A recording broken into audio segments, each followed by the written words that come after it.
Semifinal या वापस घर पाकिस्तान इंग्लैंड जी टीमुनि विच में अॼु अहम मैच थींदो। पाकिस्तान इंग्लैंड जूं टीमूं पाकिस्तानी वक्त मूजिब 1:30 वॻे हिक ॿिए सां मुहारो अटकाईंदियूं। ब्रेकिंग न्यूज़ अवां सां शेयर कयूं पिया। सेमीफाइनल या वापस घर पाकिस्तान इंग्लैंड जी टीमुनि विच में अॼु अहम मैच थियण वारो आहे। पाकिस्तान इंग्लैंड जूं टीमूं पाकिस्तानी वक्त मूजिब 1:30 वॻे हिक ॿिए सां मुहारो अटकाईंदियूं। एक भेरो ॿीहर अवां खे आगाह कयूं पिया। अहम ख़बर आहे सेमीफाइनल या वापस घर पाकिस्तान ऐं इंग्लैंड जी टीमुनि विच में अॼु अहम मैच थींदो। पाकिस्तान इंग्लैंड जूं टीमूं पाकिस्तानी वक्त मूजिब 1:30 वॻे हिक ॿिए सां मुहारो अटकाईंदियूं।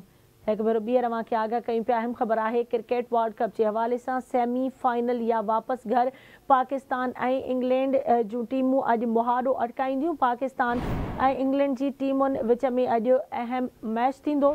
पाकिस्तान इंग्लैंड जूं टीमूं पाकिस्तानी वक्त मूजिब 1:30 वॻे हिक ॿिए सां मुहारो अटकाईंदियूं।